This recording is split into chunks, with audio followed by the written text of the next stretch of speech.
Well, hello you bearded bastards, and allow me to welcome you back to Tar N, the land of legends. Today we find ourselves in the Spotted Dune, a rocky, temperate wasteland. This location is far away from the civilized realms out in the untamed wilds. And we can see here a small group of scrappy dwarves, and a whole hell of a lot of dogs. Like, a real lot. Now, these dwarves are called Duraduvel, or the Bearded Bear, and as their symbol they've taken a bear. But not just a bear, no of course not, it's a bear and an axe, and the bear is striking a triumphant pose. Now, the dwarves of the Bearded Bear are a bit eclectic, we'll say, and they've come to this place to found a new fortress, their own fortress. A fortress named Shishonal Beral Fur, which translates to Fang Mountain, the Bastion of Beasts. And the goal of their fortress is to have its defenses based entirely upon its pets, which is insane, I think. Yes, these seemingly addled dwarves wish to create a fortress defended entirely by the powers of Fang and Claw, hence the many dogs here. Now then, we're just gonna set them to work in the background here while I go over our plans in a little bit more depth. Now, I'm intending this fortress here to be kind of a challenge fortress. As in, I've never tried anything like this before, and I really don't think it's going to go over very well. In most cases, animals in Dwarf Fortress seem to be pretty poor fighters, and I always find myself kind of disappointed by them in combat. And so I figured, what the hell, why not put it to the test? We're gonna do this fortress here based entirely around animals, and then hopefully after it's all said and done, we'll have some inkling as to whether it's actually possible or not. Now, I don't intend on just using dogs here. No, in fact, that's just going to be the starting point. And I'm hoping we can actually get our hands on something a bit more powerful. And that is the reason we're out here in the untamed wilds. I was really hoping to see some creatures wandering onto the map that we could potentially use for our defense. I'm not too sure what we could use exactly. Of course, a bear comes to mind, but there are so many other options too. We'll just have to keep our eyes open for opportunities. Although I'm thinking a much better idea than just waiting out here on the surface would be to go down to the caverns below. Down there we could find some truly nasty beasts. Sure, it'll be dangerous, but yeah, again, these dwarves aren't in their right minds, I don't think. So they don't really care. Something else I should note is that when we started here, we had 7 dwarves, of course, as per usual, but I made 6 of those 7 dwarves be professional animal trainers, because animal training is kind of a hard thing to level up for your dwarves, and so I thought it best if they started out with a bunch of skill in it. And we also have this one other dwarf here who is our leader. Her name is Moral, and she is an odd dwarf. She never feels hatred towards anybody, but she's also very unfriendly, so it doesn't make any sense at all. She's impervious to stress, and also tends to keep her head in stressful situations, which is just excellent. Although I suppose she did lead the dwarves out to this godforsaken wasteland to create a new fortress whose defenses rely entirely on weak war animals, so maybe she's not all there. Alright, now we're still working on the entrance to the fortress, and we're taking far too much time on it. We're gonna run into trouble in a bit, I think. But again, these dwarves are pretty careless, and so I don't think it'll bother them too much. Okay, we're working our way along a little bit here. A couple Z levels down, and I'm starting to work on the way into the fortress. Kind of got this upside down J shape here, and at the end of it, I'm actually going to start carving out our fortress. And I'm going to carve out this chamber right here in the bend of the J as a place to put our war animals, so that hopefully when intruders come down around this corner here, the animals will spot them and rush out to attack. Again, I can't say it enough, I don't think this idea is going to work very well at all, but that's why we're here testing it today. Okay, there we go. The entrance is carved out, as well as the animal pen. A few of the dwarves are bringing war dogs to the pen now, so that's good. I'm pretty confident they could defend us from small threats, like extremely small threats. You know what, actually, I'm not even that confident, but still, it's better than nothing. Anyways, we have the animal pen here, and then up over here we have a trade depot, which is going to be very important to us, because we don't currently have any farms or anything, and we're going to have to trade for food and drinks. Of course, I have no idea what we're going to trade, because we don't really have much of anything besides stones. We probably should start producing something, huh? Yeah, definitely. One of the good things about this area is that it's very close to the elves. Yes, that's a good thing. Because if we're going to have a fortress whose defenses rely on animals, then the elves are a good people to do some trade with. They bring all kinds of crazy creatures from their forest home. Now if we move over to the left a little bit, you can see our new meeting hall, or something. I'm not too sure what this is going to be. Probably meeting hall, or some sort of a fortress hub. Anyways, we're in the process of carving it out, and in it I'm going to put a bunch of crafts dwarf workshops, and just so I can start quickly pumping out crafts, so that we can continue to live. Okay, there we go, just finishing up the meeting hall. Rather, carving it out, I suppose. And a good amount of time has passed, a disconcerting amount of time actually. We are up to 15 dwarves right now, and we no longer have any drinks, which is terrible. But with those new dwarves that came in that migrant wave, I set a few of them to be farmers, and we do now have a farm plot here in our entryway. Kind of a terrible spot, but it'll do. And now that our meeting hall is carved out, the next thing I'm going to want to do is come over here and make a downward tunnel, because we still have to find those caverns. That's going to be very important. We need wood, and water actually, especially seeing as how we're now out of drinks. Oh, would you look at that? It looks like we have a new litter of puppies here. Actually, quite a few. Wow, yeah, a lot of new puppies. Well, good. I'll tell you what, how about while these miners are digging downwards, we take a look at one of the pups. Okay, we have a randomly selected war dog here. A dog is a medium-sized, highly social mammalian carnivore. It has a keen sense of smell, and it can be trained to obey commands. Her hair is cream, her ears are burnt sienna, her tail is slate gray, her head is pale taupe, her front paws are black, her rear paws are raw umber, her skin is copper, her eyes are bronze. Which is a pretty wild description, honestly. Calico pretty much, just colors all over the place. Well, pup, I'll leave you to it. Good girl. Oh, and there we go. Pretty much just as soon as I close that window, we discover an expansive cavern deep underground. Excellent. Let's have a look. Alright, pretty straightforward seemingly. Nothing too special as of yet. Pretty dry for the most part. Although there is a little bit of water up here, towards the northeast. Gonna start digging away down immediately. Now I dug the cavern tunnel over here, so that if any beasties come up from down there, they will have to pass in front of our war animal chamber. I'm also going to be trying to not build any gates or doors or anything like that either, just to increase the foolishness of this endeavor. Well, would you look at that? It looks like the merchants have arrived. Excellent. Now we might not die. And while the dwarves are trading away some of our new rock crafts with the merchants, I'm going to have the woodcutters come down to the caverns so we can finally get some wood. As I said before, that's going to be very important, because without wood we can't make cages, and without cages we can't capture more animals. Having a look at our surroundings, I'm not seeing much in the way of, good animals to capture. We have a Crundle, a tiny, useless creature, some giant cockatiels, which might be too cute to do anything, but also a giant great horned owl, which is intriguing. Although flying creatures up on the surface tend to be very difficult to actually capture. As you can see here, we do already have some cage traps going in, just a couple to start surrounding the entryway into our fortress, but I'm hoping to have many more than this even. And actually, if you look up this way here, you can see another tunnel going downwards, a tunnel that leads down to here. Yet another cavern layer, I believe the second layer. Now we have not yet discovered much of it, but it appears to be very muddy and not well forested at all. So it's a good thing there's plenty of trees up in the first cavern layer. It looks to be this layer that those Crundles are coming from. And at this point there appears to be quite a few more actually.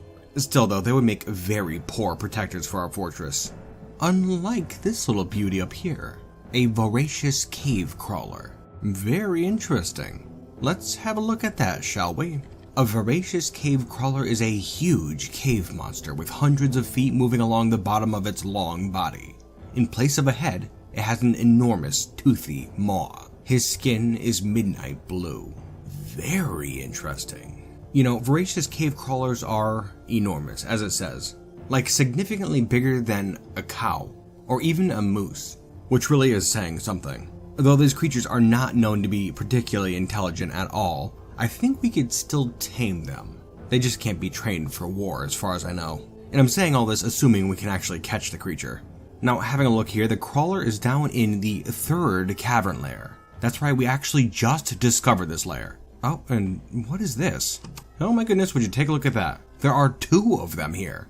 And the second one is a female. That is very cool. You know, honestly, I've rarely seen these creatures myself.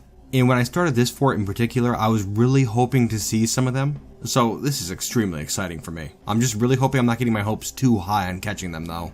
But I definitely am. Now I know this is not going to work out like I'm hoping it will, but I just ordered a bunch of cage traps to be built down here where we last saw those crawlers. I'm not sure if they frequent this area. Oh, there it is. Okay, yep, one just popped up. Very cool. I'm just hoping the dwarves can actually successfully build these traps without getting mauled by this crawler. That would not be excellent.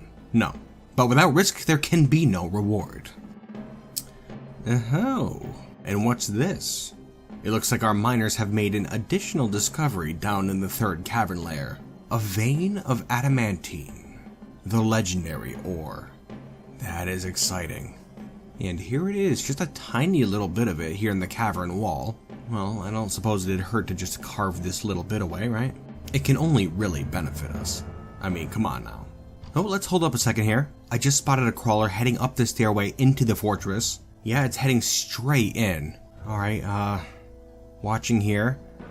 Oh, and would you look at that? Fantastic. Dwarves, it looks like we have ourselves a Veracious cave crawler. That is excellent. Super excited about that. And actually in these cages over here you can see a couple of crundles. And so we did manage to get our hands on some crundles as well. Woohoo! The useless things. But a cave crawler. That is something right there. Now we just have to try to get that second one as well. Having a look here, I do not see this second one anymore. It could still be off somewhere in the caverns, but it could also have just wandered away from the area. In which case we would probably never see it again. Which would be a damn shame. No, hold up a second. Man, I'll tell you, since we opened up those caverns, it's been a constant flurry of activity here. It looks like the dwarves have spotted a gremlin. A creature which needs to be driven away. It looks to be right here in this tunnel. And I assume it was headed up towards our fortress to cause some trouble. How about we take a little look at the bastard? What do you say? A gremlin is a small humanoid creature with a mischievous, toothy grin.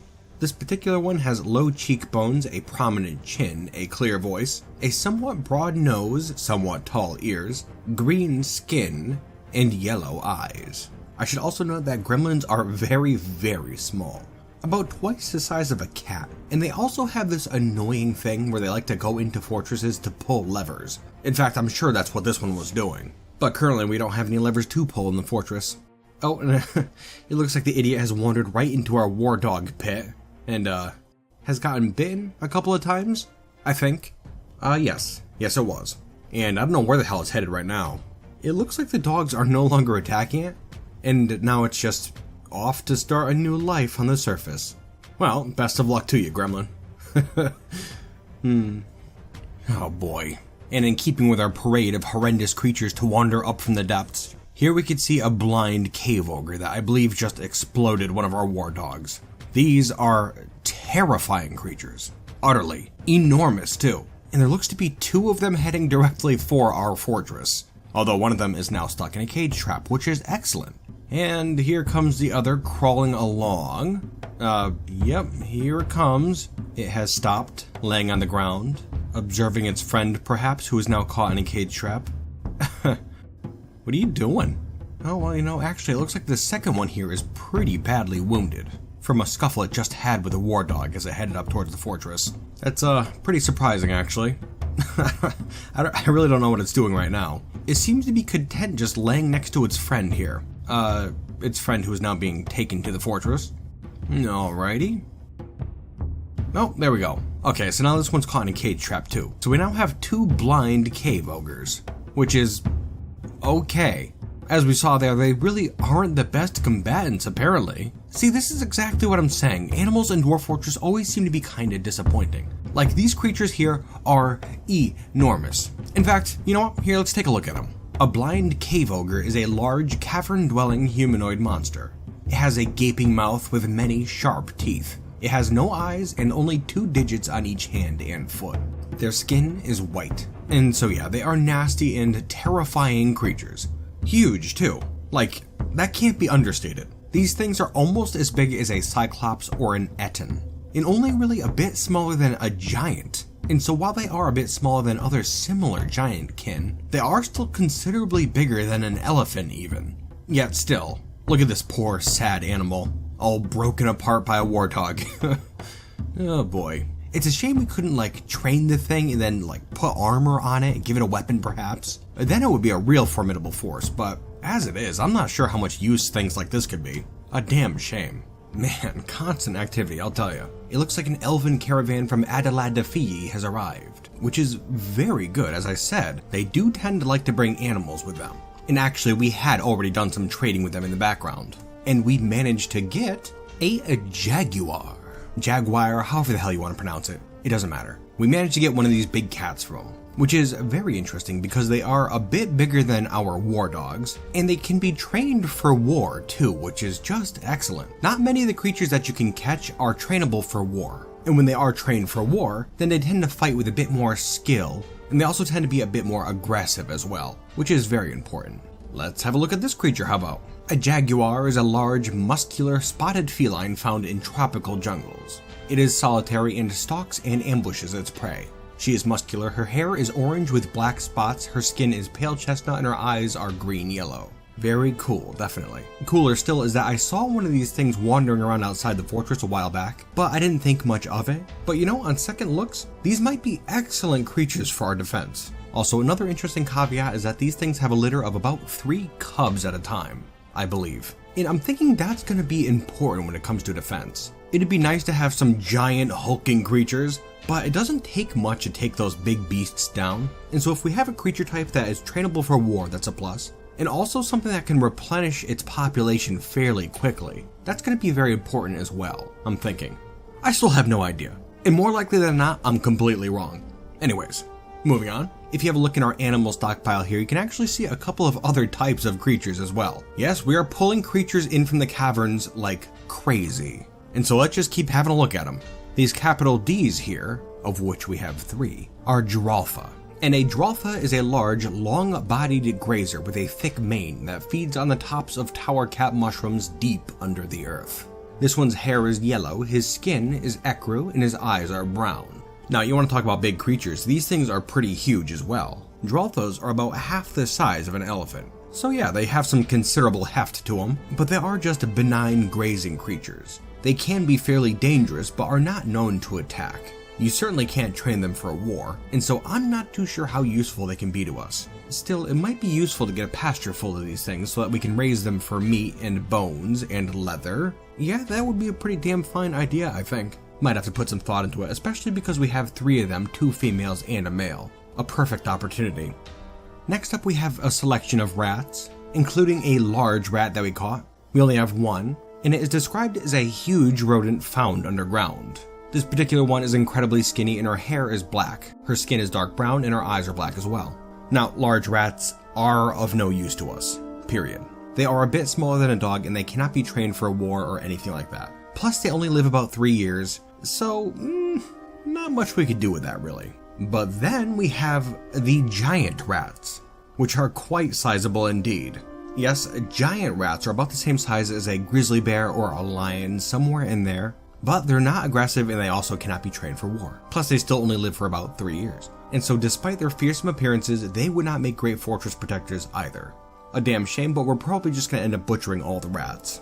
Although we did just manage to get our hands on this new creature here, who is now placed safely in our animal stockpile. I am very excited about this one because it seems like the most likely candidate for a fortress protector so far. This here, my friends, is a Jaguar. Now let's have a look at it. A Jaguar is a huge monster that lurks in caverns deep under the earth. It uses its wide beak to reach down and pluck up unsuspecting intruders. This particular one is average in size, his feathers are purple, his skin is white, and his eyes are yellow. Now then, a Jaguar is very, very big. Almost as big as an elephant actually. And on top of that, they can be trained for war as well, which is very, very exciting. Now, if we manage to capture a female, then we could put them together and have a steady supply of eggs build up. And eventually, we could have a pretty formidable force of Jaguars, which would be extremely exciting. On top of that, the products that come from a Jaguar are worth about 4 times as much as products from other animals. So if we manage to get enough of these things, then we can start butchering the extra ones and make some extremely valuable products from them. Yeah, you know, I am boarding the Jaguar wagon right now. I think the focus of the fortress has to turn towards these big bastards. But just one of them is not going to do us much good at all. We really need a female still. My bearded bastards and bastettes. It would seem that the gods are smiling upon Chisenal Beryl Fur, because look what we've been gifted. Down here in the caverns, second cavern layer, we just managed to get our hands on a female Jaguar. What the hell are the chances of that? That isn't luck right there. That is not luck. Not at all. No, this is a gift from the gods. There's no doubt about it. I mean, right? That has to be the case. What are the chances? But now the question is, which of our gods granted us this boon? Delair, god of metals? No. Stistmig, god of laws? Probably not. The mangy scars of sucking, perhaps? God of nightmares, dreams, the night, and darkness? Again, probably not. Oh, I know who did it. Dwarves, we are favored by the deeps of cresting. That is definitely the case. Definitely. Tholzim, the deeps of cresting, is a deity of the scraped gold. Tholzim most often takes the form of a female bobcat and is associated with caverns and mountains. Surely it must have been the goddess of caverns that granted us these two Jaguars. There's no other explanation, and because she did this for us, we have to be sure to thank her properly. Masons will need more statues made. Get to it immediately. There we go. Excellent, dwarves. Thank you very much. The deeps of cresting will be pleased, I'm sure. And you may have noticed that I actually paused the game and went out and changed what a statue looks like.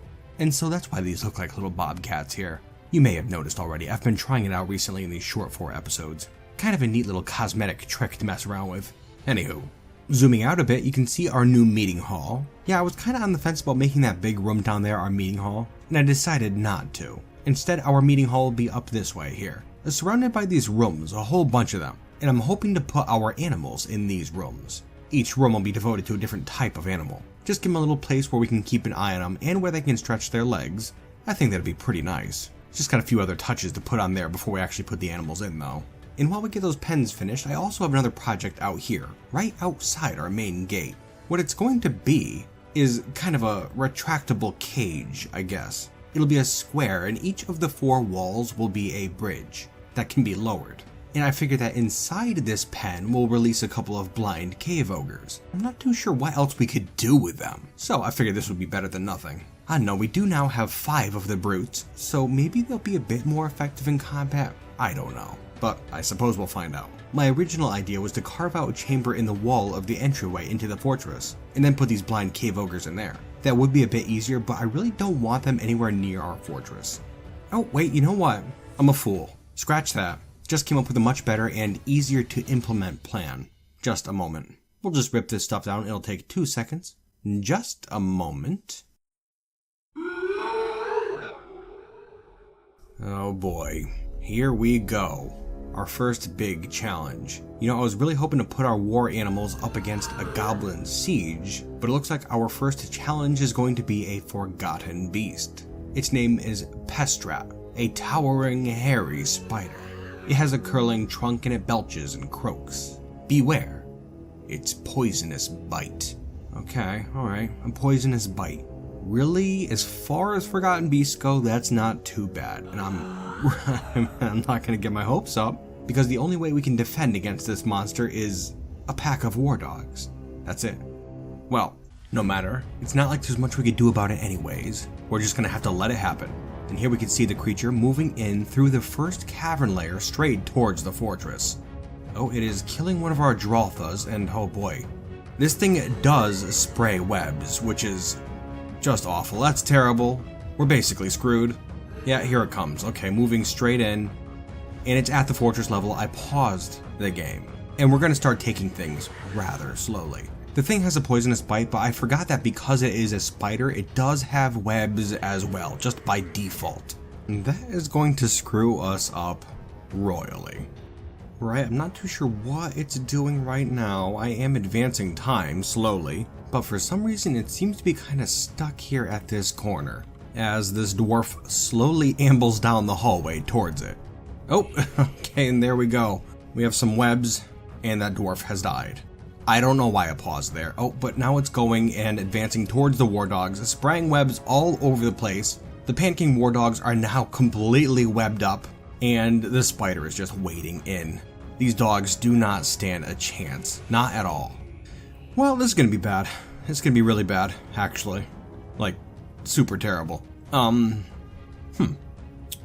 What to do? I don't want the fortress to end like this, I really don't. We got these 2 Jaguars. We're favored by the gods, damn it. We have to keep going. Somehow. Well, all the dwarves are in the fortress right now besides that one who just died. And we do have a military squad. It's not a good squad, not at all. But some of the dwarves, I believe, have like, battle axes used for cutting trees, and mining picks used to mine. So one of them could maybe get a lucky strike in on the thing. That's really the best we can hope for. They are on their way right now, and I'm hoping to catch this creature as it exits the war dog pen. And if this squad can't do the job, then yeah, we're screwed. Speaking of which, it looks to be finishing off the rest of the dogs. There might be one left in there. And besides that, there's just heaps of dead war dogs. I am so sorry, my pups. But we cannot forget that we are favored by the great bobcat. We cannot fail here, dwarves. We will not fail here, dwarves. The creature has just obliterated one of our dwarves, who was unfortunate enough to take a peek around that corner. I'm sure the dwarves in this hallway could hear the shrieks of the dwarf as it was torn asunder by the spider. Probably a little nervous, I would imagine. Couldn't blame them at all. This isn't gonna go well. It's not. I'll tell you what. Just gonna double down on the foolishness here. I just put every single dwarf in the fortress into squads, and they are now headed down.